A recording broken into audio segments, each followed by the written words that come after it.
യേശുക്രിസ്തുവിൻ്റെ നാമത്തിലുള്ള സ്നേഹവന്ദനത്തെ ഞാൻ അറിയിക്കുന്നു. സംഖ്യാപുസ്തകം 17-ാം അധ്യായം 5-ാം വാക്യം, ഞാൻ തിരഞ്ഞെടുക്കുന്നവൻ്റെ വടി തളിർക്കും. ഇങ്ങനെ ഇസ്രായേൽ മക്കൾ നിങ്ങൾക്ക് വിരോധമായി പിറുപിറുക്കുന്നത് ഞാൻ നിർത്തലാക്കും. ചില ചോദ്യം ചെയ്യലുകളുടെ നടുവിൽ ദൈവം ആക്കിവെച്ച ഇടത്ത്, ദൈവം ആക്കിവെച്ച സ്ഥാനത്ത്, ദൈവം ആക്കിവെച്ച ശുശ്രൂഷ മേഖലകളിൽ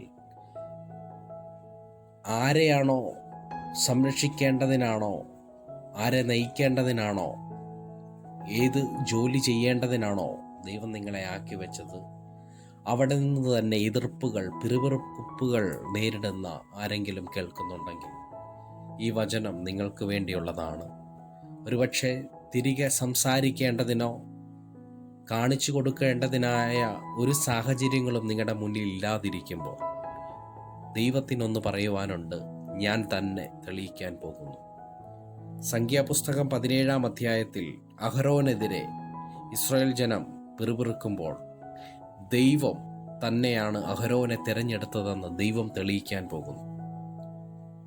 ദൈവം മോശയോട് പറയുന്നു, ഇങ്ങനൊരു സാഹചര്യം നിലനിൽക്കുമ്പോൾ ദൈവം മോശയോട് പറയുന്നു, ഇസ്രായേൽ മക്കളുടെ അടുക്കൽ ചെന്ന് അവരോട് സംസാരിച്ചു.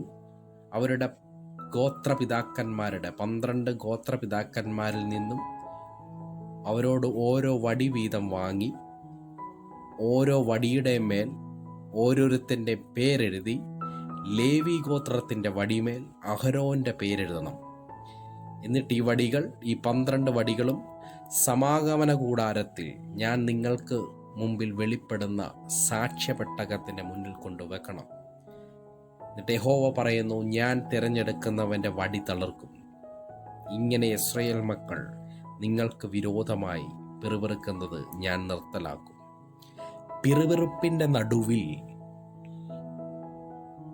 ആരാണോ ആ പിറുപിറുപ്പിന് വിധേയമാകുന്നത്, അവൻ്റെ വടിയെ തളിർപ്പിക്കുന്ന ഒരു ദൈവത്തെ ഇവിടെ കാണാം. നിങ്ങളാണ് ആ പിറുപിറുപ്പ് ഏറ്റു വാങ്ങുന്നതെങ്കിൽ മുൻപെങ്ങുമില്ലാത്ത നിലകളിൽ ദൈവം നിങ്ങളെ മാനിക്കാൻ പോകുന്നു എന്ന് പ്രാരംഭത്തിൽ ഞാൻ ദൂത് കൈമാറുകയാണ്. ദൈവം പറഞ്ഞ പ്രകാരം മോശ ഇസ്രായേൽ മക്കളുടെ ഗോത്ര തലവന്മാരിൽ നിന്നും 12 വടികൾ ശേഖരിച്ച് ദൈവം പറഞ്ഞതുപോലെ ഓരോ വടികളിന്മേലും അവരുടെ പേരുകൾ എഴുതി, ലേവി ഗോത്രത്തിൻ്റെ വടിമേൽ അഹരോൻ്റെ പേരെഴുതി സമാഗമന കൂടാരത്തിൻ്റെ മുന്നിൽ കൊണ്ടുവെക്കുന്നു. രാവിലെ എഴുന്നേറ്റ് മോശെ സമാഗമന കൂടാരത്തിൽ ചെന്ന് നോക്കുമ്പോൾ 12 വടികളും എടുത്ത് പരിശോധിക്കുമ്പോൾ ലേവി ഗൃഹത്തിലുള്ള അഹരോൻ്റെ വടി തളിർത്തിരിക്കുന്നത് കാണുകയാണ്. അത് തളിർത്തു, പൂത്തു, ബദാം ഫലം കായ്ച്ചു. അത് തളിർക്ക മാത്രമല്ല, അത് പൂത്തു, ബദാം ഫലം കായ്ച്ചു. നിങ്ങൾ ശ്രദ്ധിക്കണം, ഇത് തെളിയിച്ചു കൊടുക്കേണ്ടതിന് വേണ്ട, ഇത് തളിർക്കേണ്ടതിന് വേണ്ട ഒരു സാഹചര്യവും അവിടെ ഇല്ലായിരുന്നു.